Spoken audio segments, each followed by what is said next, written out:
How did the ancient Romans talk about voting in the ancient world? Today's a voting day in the United States, so we're going to talk today about different words for voting and how Romans talked about voting in classical Latin. First of all, in ancient Rome, who could vote? The people who could vote were free, adult, male citizens, which means enslaved folk and foreigners were not allowed to vote, women were not allowed to vote, and people below adult age were not allowed to vote. There were ways to gain ancient Roman citizenship that would give you the right to vote, but it wasn't easy. There's actually an entire Ciceronian speech, Pro Archia Poeta, that is about how he wants Archias to have the right to vote, or rather Roman citizenship. The Latin word for a vote was a suffragium, and to vote was to suffragium ferre. So for example, cives Romani suffragia ferunt. Roman citizens vote. Literally, they bear the vote or carry the vote. The word suffragium was also sometimes used just to mean the right to vote, suffragium. This is obviously where we get English words like suffrage, right? The right to vote. But that also was expressed by the phrase ius suffragandi, as in the famous sentence in Livy, populi esse non senatus suffragium. One who did vote was called a suffragatur. Atur, ending in Latin, is what's called an agent noun suffix. It turns someone into someone that does something. So the verb suffragari, which is another way to say to vote, could turn into a suffragatur, someone who voted or a partisan. Metaphorically, it could extend to mean anyone that supports anything. A suffragatur of something could be someone who supports something, any idea. So the deponent verb suffragor, suffragari, suffragatus sum could be used for voting as well, as we see in this example from Pliny. Convenerant undique non suffragandi modo sed etiam spectandi causa publii scipiones.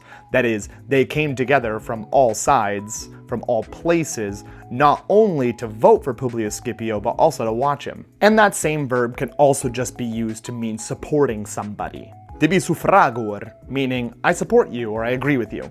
And finally, the adjective that refers to voting is suffragatorius, and that means relating to voting. O Americani, ego suffragatus sum, ego suffragium tuli, ego sum suffragatur. Tune etiam?